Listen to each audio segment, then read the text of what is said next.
come in, Southern California. This is Radio Free Los Angeles. Do you copy? Repeat, do you copy?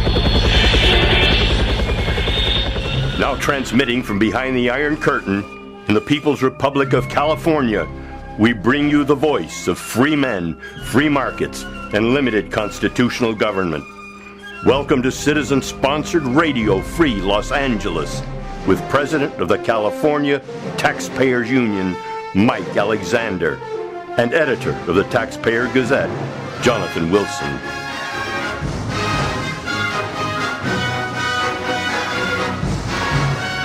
All right. Let me turn my headphones down here a little bit. I'm a little bit deaf. All right. It's Mike Alexander again, Radio Free Los Angeles. Glad to be back with you here tonight. And I've got my buddy, my sidekick, my co-founder of the Tea Party around here, Jonathan I'm Wilson. here reporting for duty. Hey, all right. It's great to see you here. We've got a good program for you This is tonight. show number 30. Isn't it? Man, it's amazing. Well, we've been having a great time. We're here at KRLA, and we hope you're going to join us by calling 866-870-5752. We've got a lot of issues that we're going to talk about tonight.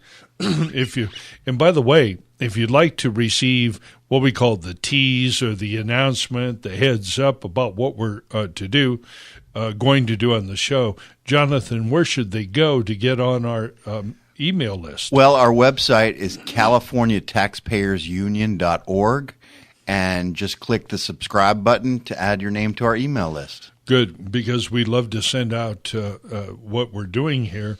We're coming in on the election season. It's going to begin in earnest a week from tonight. In fact, you and I, Jonathan, I think I'm going to try to be here on Labor Day night weekend, but we'll let all of you know. Hey, if you're here, I'm here. Hey, I appreciate that. If you can do it, I can do it. All right. Well, we have so much to talk about. The election season always begins in the United States on Labor Day. It runs hot and heavy for 60 days. That's when spending is at its peak, and that's when lying is at its worst. And these guys are going to do everything they can to disguise from you and to mislead you from understanding what is actually going on in your name. First and foremost are taxes. Tonight, we're going to talk about a sample issue, an issue that goes on in so many cities throughout Southern California, and one of them is the city of South Pasadena. Now, this is another sleepy city, maybe around 25,000 population, with a huge pension debt, vast expenditures every year, and the citizens there have struggled with their city government over the expansion of government for years. And one of them is, of course, one of these issues is the utility users. Hey, just a point of order here. Jonathan, I noticed that we have a Mark up on line 1. Would you check and see if that's Mark Moisier? Yeah, I believe it is Mark, but let me double check. Oh, okay, great. Yeah. Well, then we'll take him in as soon as we're done. Okay. Mark, if you can hear me, we're just going to go through the recap, and then we'll get back to you. But we're going over the South Pasadena utility users tax repeal. It generates around $6.5 million a year. The city has been claiming for years they absolutely positively had to have that money, and yet spending since 2011 has gone up that and more. So they don't need that money. They just want it, and it's really nothing but a pension tax. We're going to walk you through that issue down there and I want you to pay attention because that applies in some way, shape, or form to every city in Southern California and applies with equal force to the state of California. You have to know what they're spending and why. And this is the reason why we're being taxed higher. The cost of our housing is rising. Net incomes, even in the Trump boom, are under tremendous pressure because every time you generate more money, the politicians know about it, and they start raising taxes on you. So if you can get yourself a job, you can get yourself a raise, you can go ahead. But just when you think that you can afford that house, they zap you with another tax. And that's why the so-called middle class is disappearing here in California. In fact, one of the largest groups of people leaving California are people in the lower income area. You just can't live here. Even the people who don't pay taxes, don't pay income taxes, that is, still pay very high local taxes. We're also going to talk about the recent pleas of guilty to voter fraud that were entered back in North Carolina. This is a part of the continuing investigation of voter fraud in the 2016 election. As you know, Donald Trump famously claimed that maybe 3 to 5 million people who were illegal or who were not otherwise authorized to vote had voted in the elections. The left, of course, disputes this, but as we dig into it, we're finding out that that's not the case. We have other issues. We have our Government Grifter of the Week award. You're going to enjoy it. In fact, I know who it is already. Yeah, we had nominations lined up. Yeah. But we had a late night nomination come in from one of our members last night. Yeah. That can't be ignored. It can't be ignored. In fact, we may have to retire the jersey on this Government Grifter award. It's going to be tough to top this one. Yeah, this is the Government Grifter of the century, hands down. Well, at any rate, as all of you folks know, for the last several weeks, we have had Mark Moyser on as he has been traveling throughout the state on his bicycle. He's had the opportunity to meet with people throughout this state, and we're very fortunate to have Mark on again tonight. I think this might be his last call-in for a while. And Mark, as you know, is a candidate for Secretary of State of California.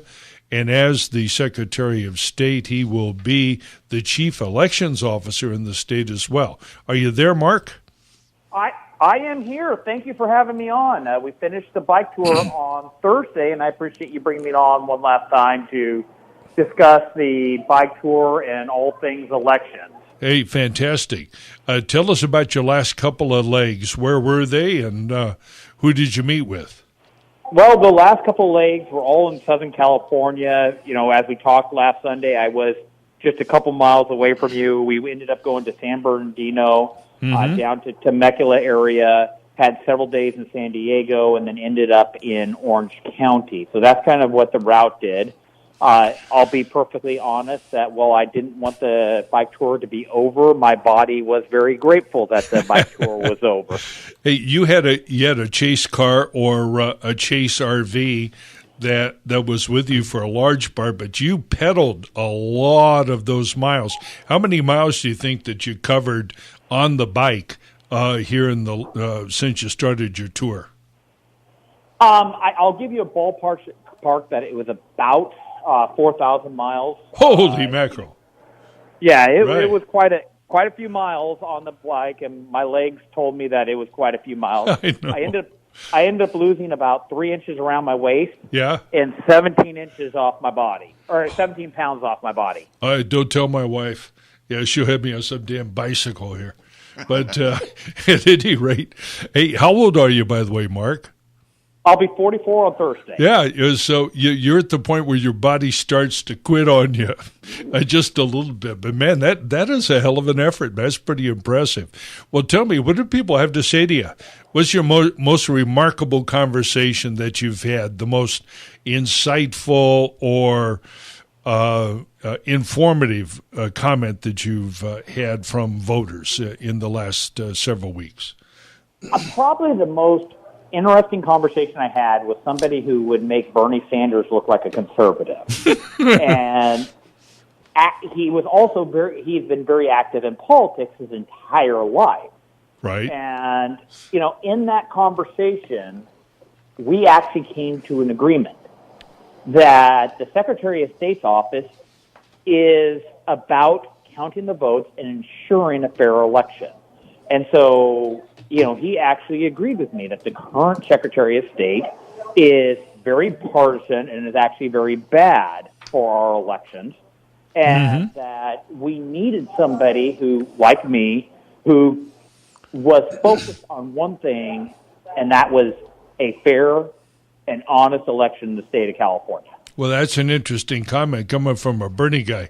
Now, you're hearing some music. Mark, hang on. We'll take you, hold you over the break if you're available to continue this conversation. This is Mike Alexander, Jonathan Wilson, Radio Free Los Angeles. We'll be back with you after this 1 minute break. All right, back with you. Mike Alexander, Jonathan Wilson, Radio Free Los Angeles.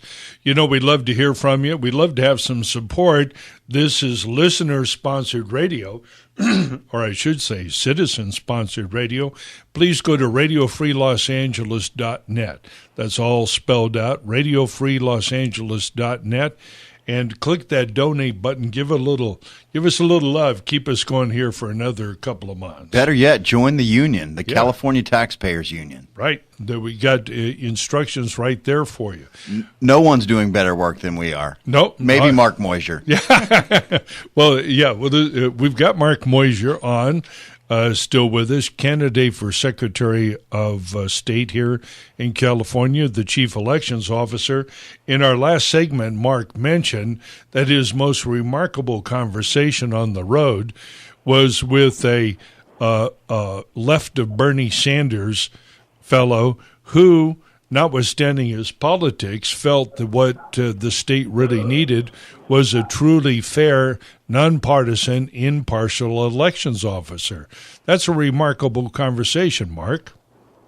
Yeah, it happens because I don't come out and tell people what I believe. You know, when I'm talking to people who I know are of opposite persuasion, I actually start by asking them questions. I use my attorney training and the understanding the importance of asking questions and figure out what's important to them.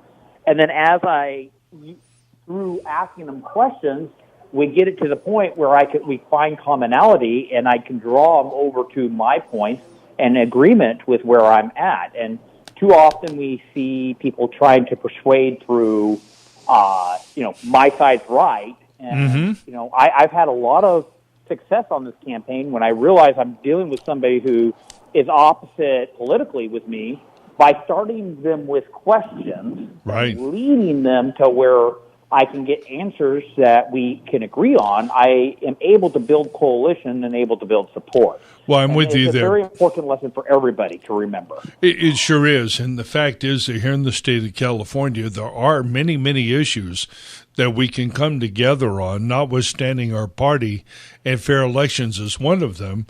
And this Bernie Sanders guy, or far left of Bernie Sanders, is a case in point. The Sanders people got screwed by election processes and officers all over this country that were dominated by their own party members who were in turn owned and operated by the Clinton campaign. They did not do well. And these elections are very important to both sides.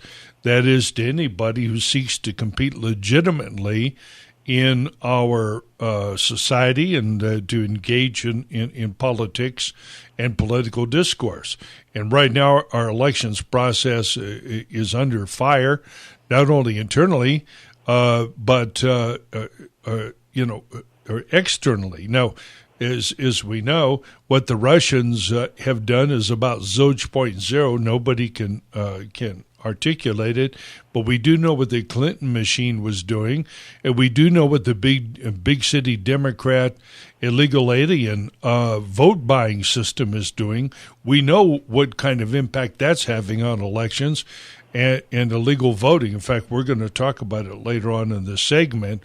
And as we do, everybody, it'll be a strong reminder of why you need to support and vote for Mark Moisier, Meuser, in the next election. Now, Mark, if people want to support you, learn more about you and your campaign, where should they go, sir? MarkMoisier.com. That's MarkMeuser.com. That's MarkMeuser.com. And can I comment real quickly about the new North Carolina story that you teased the audience with? Please. what I find is so funny because as I have been traveling the state, I've got a lot of earned media as a result of being the peddling politician, as one paper called it. There was one day where I had an absolute liberal reporter who basically had written the article before he even interviewed me. Yeah. And he was just going on and on and on and on about how there is no proof of any election fraud. Any. Period. Zero. And I said, well, didn't you know that there's a website out there that has 10,000 convictions in the last 10 years of election fraud? And his thing was, well, how many of them are in California? And it's like, well, there's some from California. And it's like, but not that many. So that means there's no election fraud. I said, no, it means that the Secretary of State is not actually investigating the claims that are coming in. And That's what right. we see here in North Carolina was 19 non-citizens illegal voting in 2016. I mean, I'm already reading some of the headlines of what the left is doing is, well, the Justice Department investigation actually proves that there is no election fraud because there's only 19 compared to 4 million. Right. That's still election fraud. Is still election fraud, and it completely ignores the fact that the states, particularly the Democrat-owned and operated states, are not cooperating with the federal government. So when Trump appointed his special commission there, and I think put Kobach in there from Kansas, the guy who just won governor again, nobody was cooperating with him, and certainly not the state of California. I mean, no, because the state of California doesn't want to be investigated. They do not want somebody seen if they are actually following election law. They are above the law. They do what they want, and it is a sad state of affairs. And what this case in North Carolina actually shows is that there is election fraud. Right. Now, whether or not it rises to a level that it changes a race, it may or may not, but every time you hear a story like this where there's election fraud, it causes people to be concerned about the integrity of their ballot. That's right. That's why it's so important that we have these prosecutions, that we demonstrate to the public that we are fighting to ensure that their vote does matter, because when people do not believe that their vote counts, they are less likely to participate in our election system. And that is one of the reasons why I encourage each and every one of your listeners to get out and vote on November 6th, because the only way you get a true representative government is if you get out and vote. You cannot worry about whether what's going on or whether your vote counts. You've got to vote. And if we get out and vote, our voices will be heard. It's when we choose not to vote that we turn our government over to the special interests and the corruption and the tyranny that we have received in California over the last several years. Can't disagree with anything you said, Mark, and I hope you're going to to stay in touch with us here as the election approaches. I'm certain that you have more to say as the race tightens and the positions become more fixed. So we want to thank you again for coming on, Mark, and we look forward to talking to you soon. And once again, for those of you who want to know more about Mark's programs, his positions, want to support him, go to Mark Meuser, MarkMeuser.com.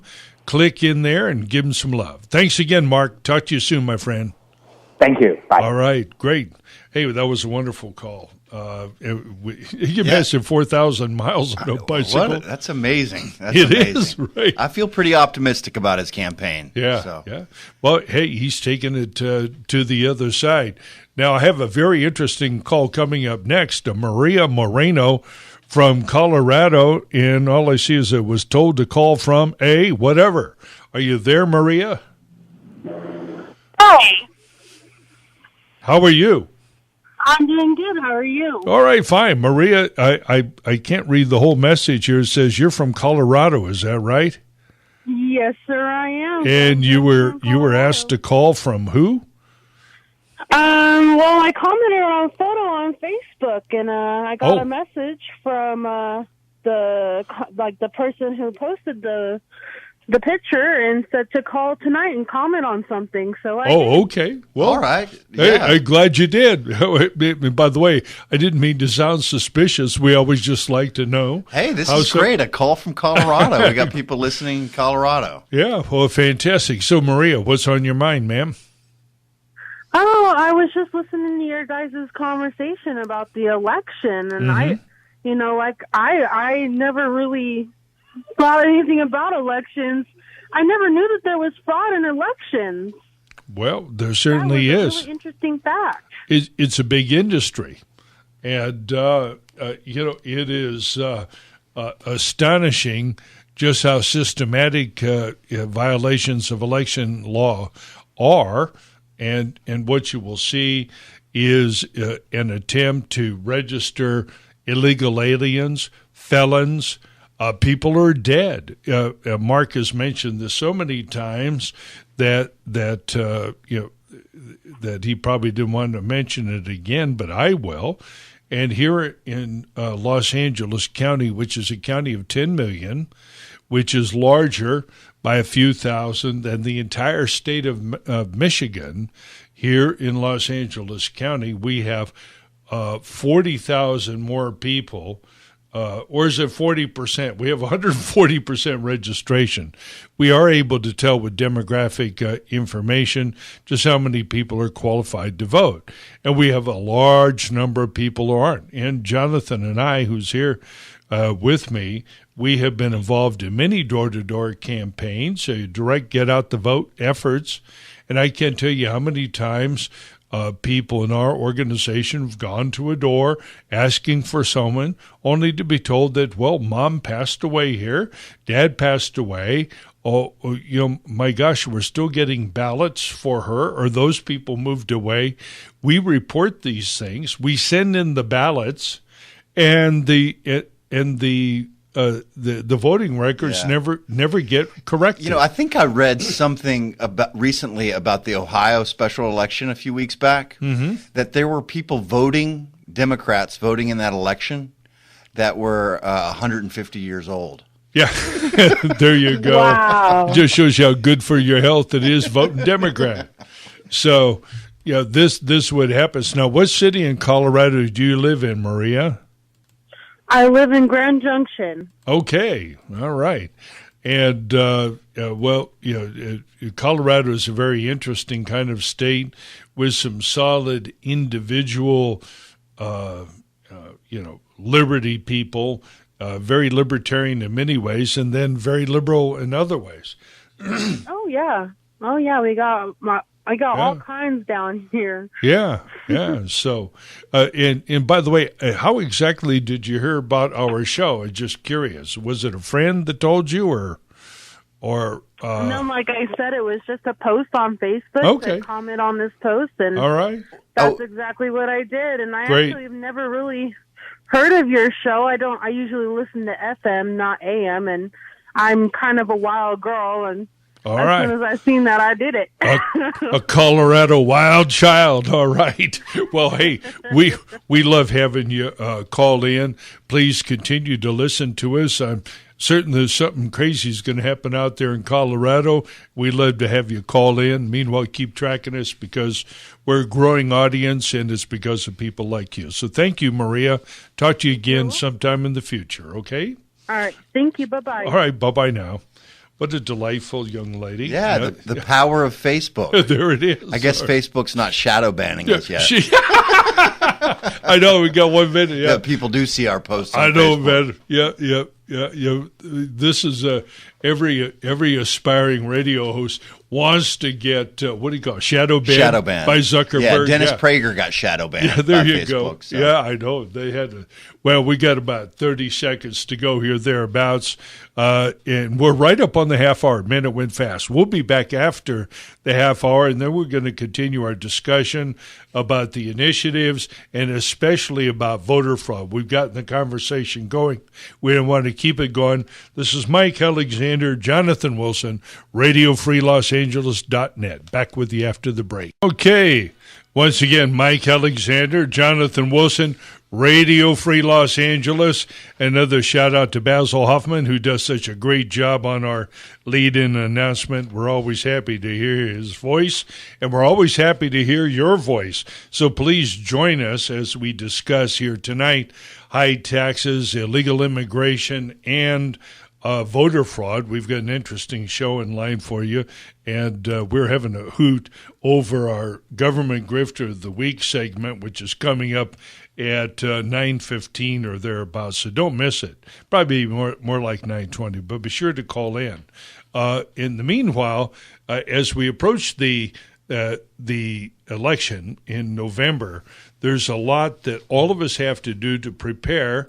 And at Radio Free Los Angeles and our sister organizations, the California Taxpayers Union, as well as California Tax Limitation Committee, we have started to prepare the sites for voter education and to start to spruce up our voter guide and recommendation. Jonathan, you've been doing a lot of work on that. Maybe you could tell the audience what's going on, where to go? Yes, we have our ballot recommendations now on our website at CaliforniaTaxpayersUnion.org. It's on the main page. Now, these are preliminary ballot recommendations, and we'll be refining them as we go, but we're happy to get these up early, over 60 days out from the election. Yes. And the propositions, if you go to our website and click on the propositions tab, you can link to an explanation of each proposition. Mm-hmm. And we have our ballot recommendations on how to vote for those propositions. Good. Yeah, because we're going to start going through that. And that brings up again, what is the show really all about? There are a lot of talk shows out there. There are a lot of think tanks out there. And we're not here just to think or just to talk. Ultimately, all of this has to be translated into concrete, effective political action, and that means most especially voting, getting people to the ballot box and casting their vote, and also doing everything that they need to do to properly educate themselves. And, you know, this brings to mind a conversation that I had appropriately enough at a bar for a birthday event for a good friend of mine, John Nally. And John, if you're listening there tonight, happy 80th birthday. Semper Fi Marine, we're glad to have you around. Enjoyed the event last night down there at Griffin's in South Pasadena, run by my good friend Joe Griffin. And was Ariane bartending? Ariane was not bartending. Okay. She was off that night. But they had some other looker in there who was doing a great job, and we had a great time seeing everybody that we knew there. Patricia and I were there, but one of our friends engaged me in a conversation and said, "What are we going to do about this?" And we both reflected on conversations that we had with other very conservative types, and I can't tell you how many people have suggested to me that violence, that is revolution or armed resistance on the part of conservatives and basic Americans, is somehow inevitable. And I've had a number of people tell me that what I'm doing is a waste of time and that we ought to just get busy and take up arms and take our country back. This whole theme is simmering just beneath the surface. And my reaction has always been this. If I can't get somebody to vote, how in the world am I going to get him to take up arms? If I can't get somebody to walk a precinct and get out the vote to defend his own liberties and mine and to save our country, how in the world would I ever get him to walk a patrol? So this glib, easy reference to violence, to armed rebellion, although appealing at some level, is extremely unappealing to me, because if history teaches anything, it's that rebellions, armed resistance, revolutions, civil wars rarely, if ever, turn out the way that anybody planned. And our own forefathers, our own founding fathers, could provide ample evidence that the success of the revolution was never assured. Yeah. It was in doubt It from the very almost beginning. always ends in disaster. Yeah. Yeah. And in the minute we reject our normal political process, we're in trouble. Now, that's why it's so important that we as conservatives, or heck, even if you're liberals, but you're honestly concerned with continuing to resolve our differences at the ballot box, in the voting precincts, rather than in the streets or in fields of battle, we all have to engage in this process. And I'll tell you this: after we're now in our 10th year of political activism, trying to get out the vote in these areas, I am stunned at how many Republicans who complain the loudest, don't they, Jonathan? Yes. Yeah, I mean, you can talk to them anytime, any play. They will moan, kvetch, and complain for hours. Now, ask them for $1. Ask them to go walk a precinct. Ask them to give out a piece of literature. Ask them just to call their own friends.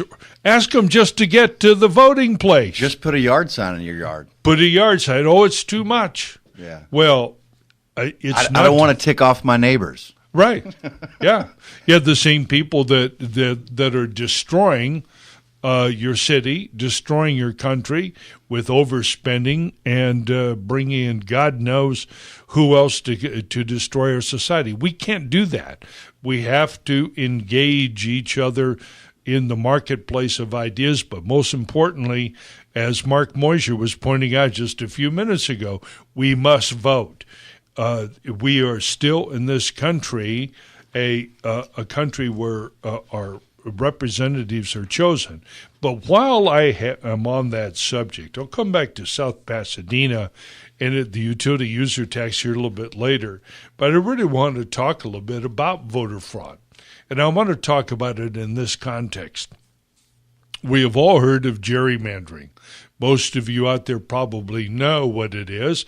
But in case you don't, gerrymandering is a process where the dominant political party draws district lines in such a way as to favor their party so that they maintain control, get more control, have more people in their voters in their precincts that vote for them. It perpetuates their power. We've seen redistricting, otherwise known as gerrymandering, for years. And when you see some of these maps, they're oddball maps. They go out dozens of miles, maybe to capture 1 or 2 voter precincts, then come back and capture another part of that district. And it ends up looking like a Rorschach test rather than a zip code map where the neighborhoods and the voting precincts are roughly contiguous. So this has been disputed many times over many years. So much so that it has caused some people to describe gerrymandering as a process in which representatives choose their constituents rather than constituents choosing their representatives. So I want you to think about that. It is a process where the politicians control who's going to vote for them rather than the voters themselves choosing for whom, determining for whom they're going to vote. But there are many, many other expressions of gerrymandering, many, many other ways in which those in political power choose their citizens, choose who they want to comprise the country, who wants to vote. And those ways can include, for example, massive illegal immigration. Is that not a form of gerrymandering? You don't like the current composition of the electorate. You don't like the way they vote. You particularly don't like conservatives. So what do? You bring in hundreds of thousands, millions of people into our country who don't speak the language, who don't share our democratic traditions. You have no plan for making them Americans. And if you do, where do? You send them off to the public so-called schools for indoctrination. And there, in those indoctrination centers, they create citizens that the politicians want as voters. It's another form of gerrymandering, another example of how elected people, elected politicians and representatives choose their constituents rather than their constituents choosing them. Another amplification of this is voter fraud. You get people who aren't registered to vote, you make them voters. Again, politicians choosing their voters rather than voters choosing their representatives. We're up on a break here. It'll be about a minute. Mike Alexander, RadioFreeLosAngeles.net. Be sure to join us. Call in with a comment if you have one, 866-870-5752. Okay, back with you here. We've been talking about illegal immigration. We've been talking about voter fraud and gerrymandering, which brings us back to the lead story for this show. We were talking about the 19 citizens in North Carolina who just pleaded guilty to voting illegally. Now, some of these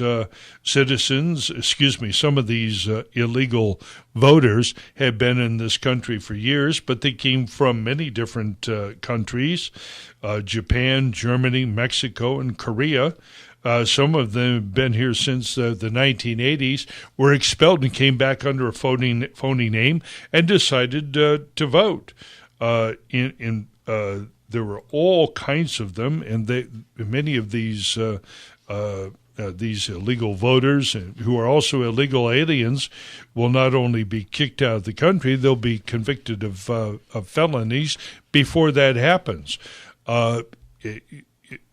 As we know, Trump talked a lot about what happened in the 2016 election, and everybody knows that big city Democrats and little city Democrats own the voting system, and they preside over what can only be called as systematic, organized voter fraud. Otherwise, you cannot possibly explain or defend a system where you have 40% more registered voters than there are qualified voters to vote in the county, and that's Los Angeles County. We just can't have this. Now, we have a commission that has been appointed by Donald Trump, and that is the Advisory Commission on Election Integrity. And it has a tremendous job ahead of it here, and they have systematically identified a number of states that have these problems, many of them, but most of the states, as I discussed with Mark Moyser, have been completely unresponsive, and this has been a terrible problem. So at a minimum, we conservatives, and even if you're not a conservative, if you're just a good citizen who has a particular view, you need to get out and vote, and you need to support people who will maintain the integrity of the process. And when you consider the fact that we've been pursuing this phony story about election interference on the part of the Russians, of all people, I can't even recall. Jonathan, you read the news. Can you tell me what the hell it is the Russians were supposed to have done? Forget whether Trump colluded, agreed with them, or whatever. Forget all that. What is it that they say that they did? I think they created some Facebook accounts or something. Right. No, I'm not kidding. Yeah. I think that's really what they did. Yeah. If anybody in this audience knows with specificity and accuracy what the hell it is that the Ruskies were supposed to have done, I'd like to know it. But everybody knows this is a sham, don't they? Well, I know. I mean, it's just an excuse to go after the president, I think. Well, true, but you'll hear Mark Levin and others acknowledge that the Russians did try to do something. I have been very unclear on what it is that they did. And if it's these phony Facebook accounts, then it's really BS. But what we do know is that tens of thousands of people voted who should not have. it's at least in the tens of thousands, probably the hundreds of thousands, and if Trump is right, it's in the millions. We need to clean up our voter rolls right away. We need to have voter ID. We need to know who's voting, By the where way, they're voting. I have a question. Yeah. Yes, Yes, sir. I've never been able to understand this. Yeah. Why do we not have voter ID? Yeah. Don't you need an ID to do just about anything else Correct. in America? You do, everything. I don't understand why we don't require an ID to vote. That's right. Well, It doesn't make any sense. to Right, me. and you know the reason that we don't is to facilitate voter fraud, plain, pure, and simple. So the only interference in our election this year happened from the people run our system, mostly Democrats. We've got Brent on line one here who would like to comment. Says he was inspired by Mark Mosier tonight. Brent, good to have you back on again. How are you tonight? Thank you. Hi, Mike. I'm doing great. And I wasn't going to call, but I was motivated by Mark because he's outstanding. And if we could get him and John Cox in November, it'll just be a miracle. Yeah. By the way, we need Cox on here, Jonathan. Yeah, Let's track him we've down been and get him trying. on. We'll get him okay. on, yeah. All right. Go ahead, Brent. Because I've seen Mark speak, I actually ran into him at an American Freedom Alliance dinner, and I went up to him. I saw him there, and I said, "I'm praying for him. I'm going to vote for him." And as soon as I did that, he reached into his coat pocket and he got an envelope for asking for a donation. The guy moves. All right, good. And I thought he was going to give you a holy card. All right. No, he's moving and moving. He's aggressive. Uh-huh. And also with John Cox, I saw him last week at the Jewish Republican Alliance. Mm-hmm. And he, of course, his number one item is to get rid of the progressive Democrat sanctuary for states for sociopaths. Right. And it's just, if we don't get this, we're just going to be in a state of criminality. Yeah. And one of the secret weapons I think we need to use, I've been telling this to everybody, and I recognize this after Trump won, and it's like the secret weapon is prayer.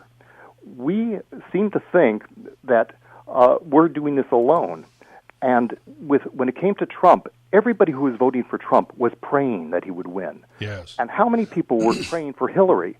Zero. They don't have the prayer and God on their side. Right. And I think we have to really recognize we have a moral and ethical, precedent here, and we can't forget that. Yeah, you're absolutely right.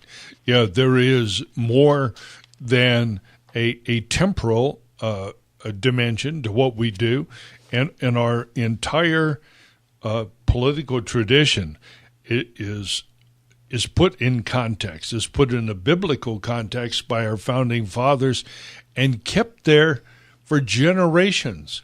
It's only maybe the last 10, 15, 20 years when we've seen political discourse gradually secularized to the point where the God of our fathers is not mentioned. It's impolite to discuss it. And you're quite right. We're not in control entirely of our society or of our world. God gets a vote in this as well, although He looks to us to do the work.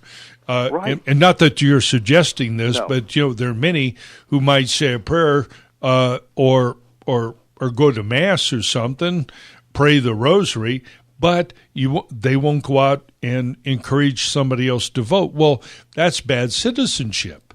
You cannot reconcile that with your religious preferences. You can't reconcile that with authentic Christianity either. You're going to have to get out there and do things. You have to work. We have the weapons of words and ideas and logic and reason. We have everything, but we have to be implementing the prayer dimension, because nobody dreamed that Trump would win. And It was like, what pulled us over the top there? I think there was a hand, behind the scenes. Yes, that's right. Well, it is no more. I cannot think of a more appropriate opportunity to utter the phrase from your lips to God's ears, Brent. All right. Thanks very much for calling. Talk to you soon. Sure. We have on line 2, we have Matt who wants to comment about illegal immigration. Matt, what's going on? Yeah, I don't know what illegal immigration is. Oh, you don't? Doesn't mean anything. No, I don't. The two words don't go together. If it's illegal, it's invasion. And I can't believe how many politicians and I don't mean to be rude to you, but radio talk show hosts don't call it what it is. Article 1, Section 8, Clause 15, Article 4, Section 4 tells them all about it. And then California State Constitution, Article 3, Section 6, which is the official language of the state of California. Okay. All right, Matt. So it's your contention that the borders are open and anybody can come in, and when they do so with or without permission of the federal government or of the state or of anybody else, when they do that, that activity is not illegal. No. All right. So that's what I said. What I'm saying is, when I hear people call them illegal immigrants, they're not immigrants. They're invaders. Oh, okay. Yeah, I got you. All right. I'm sorry. I thought you were. All right. No, that's okay, but we are not using our English language correctly, and your previous caller was right. We're not a Christian nation very much anymore. Right. You certainly couldn't tell what we were by listening to the major media. But, sure. I quite agree with you, Matt. And there's none of us, I think, who is not sympathetic to the plight of citizens in other countries who have to endure all kinds of bad things, tremendous hardships. I understand that. What bothers me most about the current debate on illegal immigration is a complete failure of those who participate in this to examine the concept and accept the concept of national sovereignty as it applies to the United States and what that means. Apparently, everybody else in the world has a right to enforce their borders, from the Vatican to France to Russia, China, everybody else.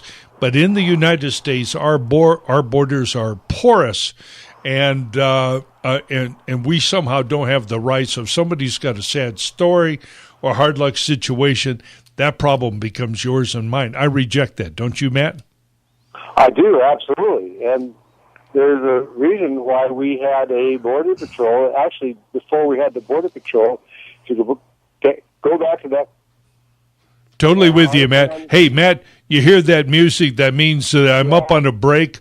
I appreciate you calling. Don't be a stranger. Call in again, my friend. This is Mike Alexander, Jonathan Wilson, RadioFreeLosAngeles.net. Back in a few seconds. All right, back with you here tonight.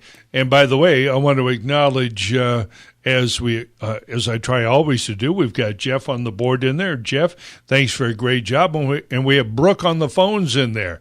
So even if you don't want to talk to me, call Brooke. She's pleasant. She'd be glad to take your call. And if you have a comment, we'd love to hear from you. The listener line here is 866-870-5752 or 866-870-KRLA. And our website here is am870theanswer.com. Go to the Inside Advantage page here. So we're very happy to be on KRLA here. Great crew, great call sign, great company that we have, all these wonderful conservative hosts. Go ahead. Well, I just got a notification from Dean Gross on Facebook that our mics were open during the break. So they were. I hope what were we talking about? I hope we didn't say anything untoward. No, I don't know. Hey, Dean, I didn't comment on that binge. All right. So at any rate, but thanks for the heads up. Oh, well, maybe it's open on Facebook. Maybe it is. Yeah. All right. Yeah. Well, see, that just gives you more incentive to hear what we talk Yeah. about on the breaks. Yeah, there you are. Well, tune into Facebook. Hey, no secrets here. You know, we're an open book. I hope I didn't say anything bad about John McCain. No. Oh, requiescat in pace. I'll tell you. Well, I tell you what, before we get into everything else, let's take Linda from Burbank. She's been holding over since before the break. Good evening, Linda. How are you?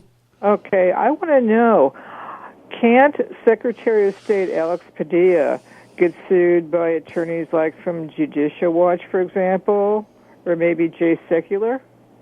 Well, yeah, there's quite a bit to be done. And now when I say I don't know the details of that. What we do know is that the state of California is out of compliance with the federal election guidelines. They're woefully so. But as you know, we have a state of California that ignores so many laws. It ignores the immigration laws and has this fiction, this legal fraud called sanctuary cities policy. There's so many laws that the government ignores at every level. We become, in so many ways, a lawless state, and the laws apply selectively to us. If attorneys wanted to sue, they could.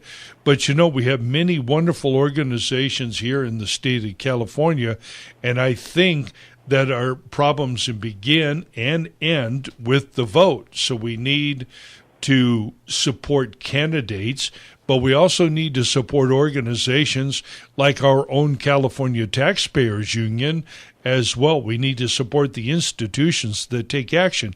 And Linda, let me just say this. We don't need Jay Sekulow or who's our other friend? Judicial Watch, Fitton, Tom Fitton. And then we have, who's the other guy on the other one? He used to head up Judicial Watch. Yeah, we all know him. Wonderful guy. But we don't need those people. Let me tell you, and this is a good opportunity for me to articulate again the vision of our organization, why we started the California Taxpayers Union. I will draw your attention again to the fact that we have 1.8 million federal, state, and local public employees in this state. Collectively, at least up until the Janus decision, they kicked in over $1 billion a year in union dues, 2/3 of which is estimated is available for political advocacy. Those public employees contribute that each and every year. The average teacher, member of the California so-called Teachers Association, $1,000 a year, $20 a week, $83.33 a month, $1,000 a year, $30,000 lifetime. Linda, do you know any conservative or Republican who has contributed $30,000 lifetime to conservative or Republican causes? Not offhand. Right. And if you did, I'd ask if you knew 2. And if you knew 2, I'd ask if you know 5, because I know you don't know 6. That's the point. There's very few of us. And yet, let's imagine here just for a moment. I give you a real reason to join our union, to be a member. This is why we're on here. Imagine 100,000 California conservatives. In other words, a fraction, 10% of the number of public employees that that are employed by the state and local agencies here, under 10%. Imagine that they were contributing that $1,000 a year, $20 a week. Imagine if they were doing. That would come to $100 million a year. Linda, if we had $100 million a year in the California Taxpayers Union, do you imagine for a moment that this Padilla would be sitting there not sued? I'd sue him till he was blue. Oh, yeah. $100 million a year in the hands of somebody who knows how to use it. We could wipe out the left here in this state, probably wipe it out in the rest of this country, and we'd be on our way to Moscow to deal with the problem where it started. The problem is conservatives and Republicans who will sit there and listen to me, but won't write the check, won't get out of that seat, won't do what we need to do. Now, let's say, $1,000 a year. That's a lot, Mike, especially when you're on a fixed income. Well, let's talk about that fixed income. Family of 4 in the state. 2 years ago, 5 years ago, 9 years ago, same story. Well, in the meanwhile, if you're a family of four, just in the last year and a half, the California legislature passed an increase in the gas tax, an increase in the registration cost, and added, stay with me, and added almost $800 to the more. That was just the increase, $800 to what the average family of four is paying. Now you come up with a 0.75% tax increase that's being introduced by the crime families here, the Pasadena, Glendale, and Burbank City Council. Somebody buys a car in this area, he's up another $200 in sales tax. There's that $1,000. That's my point. Are there not going to be more money? Or are we not going to be taxed anymore? There's never any end to it, and it won't end until someone goes to the sacrifice, goes to the trouble to write that check, put it at the disposal of somebody who knows what the hell to do with it, and let's go out and make war on them for a change. That's the solution. I don't need Jay Sekulow, and I don't need Judicial Watch or any of the rest of these guys. Now, do we? We here in California, there's probably close to 4 million Republicans at any given time, who agree with you and me in this state. What do? Very damn little. In the meanwhile, we're sliding into oblivion. The problem cannot be attributed to the Russians. The problem cannot be attributed to Hillary Clinton. It can't be attributed even to Sally, that teacher who makes no money but contributes $1,000 a year. This problem belongs to you and to me. Do you agree? I see that. All right. That's the secret. The solution is so simple, it's not even funny. All we need to do is to turn this around and get it going. Now, I got 1 minute to go, so I got to run. Linda, I want to thank you for calling in. We enjoy hearing from you, and, we always enjoy your contributions. I'll talk to you soon, okay? Thank you. Bye. Thank you, ma'am. Take care. So we've had a good opportunity there to articulate it. Unfortunately, we're up on our break now, and when we come back, we may have an additional caller. Then we're going into our Government Grifter of the Week award. This is a doozy. We're going to give Jonathan plenty of time tonight. Mike Alexander, Radio Free Los Angeles. All right, back with you here. Jonathan, let's see, we're going to need some time. I think Brooke's trying to put up a call. I'm not sure. Boy, as always, we have so much stuff to get to, and it's hard to get to it. We have a lot of activity going on down in South Pasadena that is worth knowing about. And as you out there in Radio Land may know, the city of South Pasadena has one of these evil utility users tax. And basically what it is a tax not only on utilities, but a variety of electronic means of communication. So they tax your telephone. They tax your internet. They tax your cable. They tax your water. They charge you for the water. Then they put a bumper on there. They bump you up another 10%. They, whatever Southern California Edison bills you, they tack on another 10%. So your juice is going to get cut off. Your water is going to get cut off. Oh, don't forget the gas. There's almost nothing that they don't tax. If it moves, they tax it and regulate it. That's what they do. So that utility users tax generates over $6 million a year down in South Pasadena. Now, they last renewed it back in 2011 when I think they bumped it up to 10%. Can you believe that? 10%. Wow. It's amazing. I just found out someone commented on Facebook that Seal Beach is 11%. Yeah, there you go. There's no limit to what these thieves charge. Yeah. And they do it because they can. Hey, out there, people listen to my program, have you been taxed enough yet? Apparently not. Yeah. Call me in. I want to talk with somebody who thinks that the taxation has ended, that we've reached the limit, But Mike, don't you know? They'd lose their fire and police and precious library. Right. And what they would actually lose is millionaires. Let's go into these areas. Actually, I had an interesting conversation with a sergeant on the Los Angeles Sheriff's Department. And we had a very candid conversation. I mentioned to him, without going into terrible detail as to who I was, what I advocated, I told him that his pension couldn't be paid and therefore wouldn't be paid, and he really kind of understood it.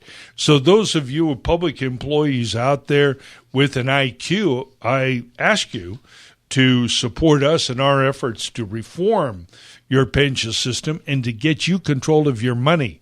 If I were you, I wouldn't let CalPERS or these large government organizations manage my money, because they always engage in political investing. CalPERS here just this past week sold off a lot of wooded forest land that they had bought, and they took a $500 million bath on it.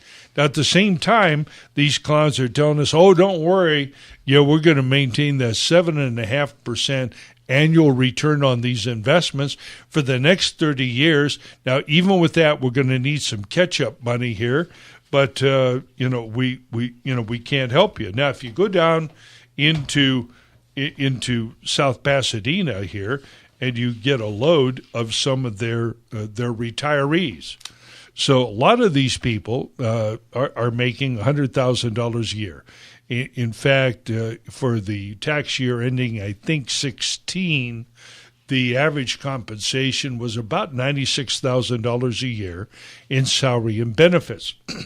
Now, these people will not only bring in all this money during their lifetime, they're going to pick up a significant pension, up to 90% of that, afterwards. And they can retire, most of them, anytime after age 55.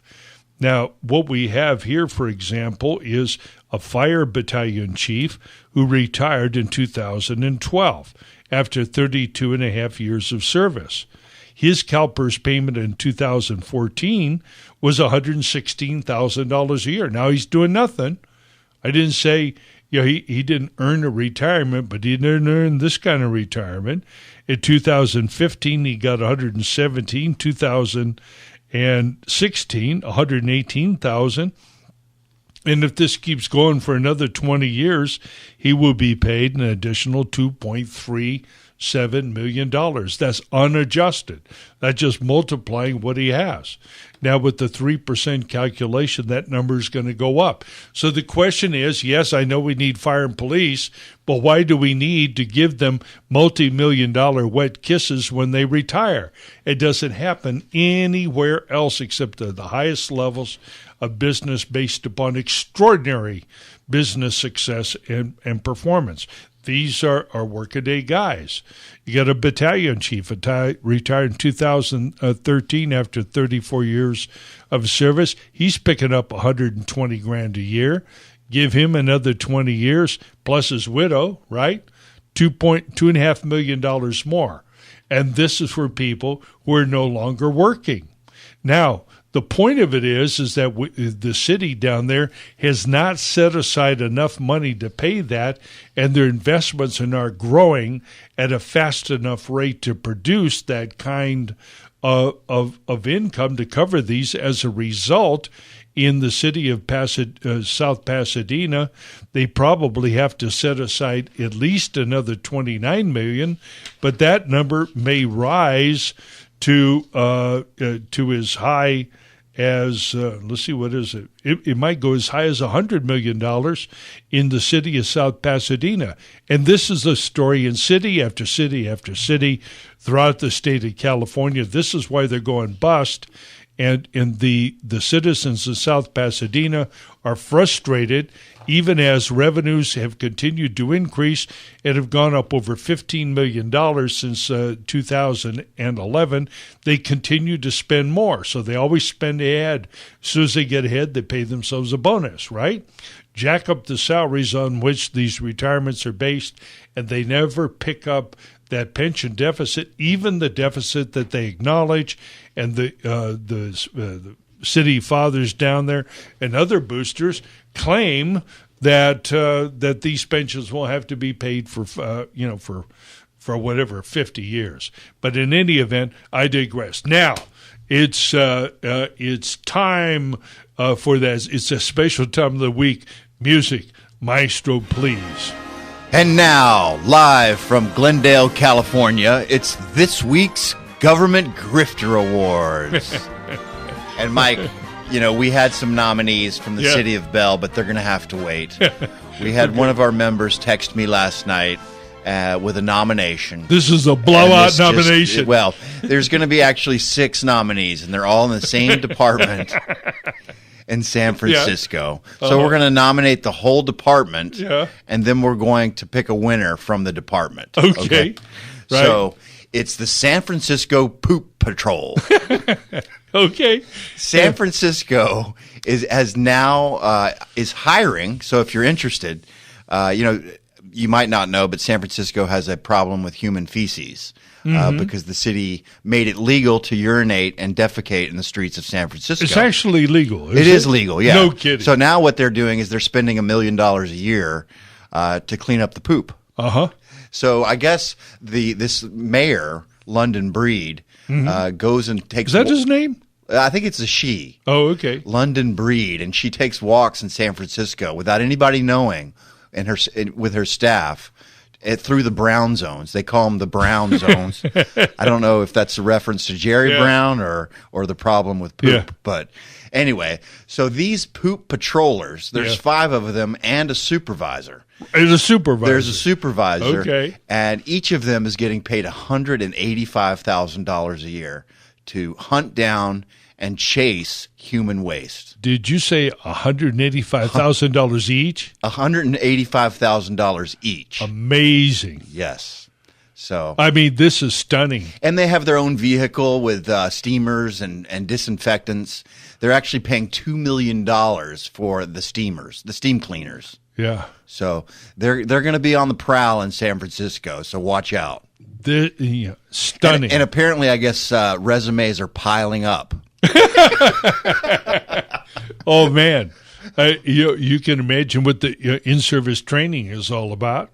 This is stunning. I mean, well, you wonder what kind of qualifications that would take. Right. So you have, now this is amazing. We may have to retire the award after this one. Yeah, I don't know how we're going to top that. Right. Yeah. This is stunning. And so the how many people in this department? What do they make? Well, there's 5 staffers, and then there's a supervisor. And what do the staffers make on average? The staffers make with pay and benefits, right, $185,000 a year. Now somebody's got a supervisor. That's right. They scoop it just right. I tell you, the supervisor is a good candidate for this week's award. And what does he make? He doesn't actually have to do it. He tells the other guys where to get it, and how to do it. How much does he make? It doesn't say. He probably makes around that. Oh, he's got to pick up another 10%. He's probably making close to $200. Right, and of course, if they survive it and they retire, they'll pick up to 90% of that. Now, ladies and gentlemen, why do we have to hire this? We have our yucks and chuckles and so forth, but this is an example of how outrageous it is. And can you imagine if a private company were contracting, had entered into a contract with the city or anybody else, and we found out that those private contractors were making $185,000 a year plus pension? Well, I tell you what, a drum roll, please. And the winner of this week's Government Grifter Awards goes to the supervisor of the Poop Patrol. Right. Congratulations, Supervisor Poop Patrol. Right. And I think this is the first time that we're not going to have to ask them to call us and tell us what they do for that kind of money, because for once, their job title exactly describes what they do. Yeah. Just amazing. Well, hey, we left Dave from Orange County hanging here. Dave, we hope you'll call us next week with your comments. We've enjoyed this show, enjoyed having all of you on tonight. Great show. Jonathan enjoyed it. Great being with you, Mike. Yeah, and by the way, can you do a 10-second summary, book review? Oh, yeah, well, Well, we might save this for next week. Okay, save it for next week. I read an interesting book right before we went on the show tonight. It's called An In-Depth Analysis on How to Avoid Violent Confrontations with Law Enforcement. Yeah, tune in next Sunday for the exciting answer. This is Mike Alexander, Jonathan Wilson. Go to RadioFreeLosAngeles.net, sign up for the union, give us a love, contribute, keep us on the air, and we'll see you next Sunday night.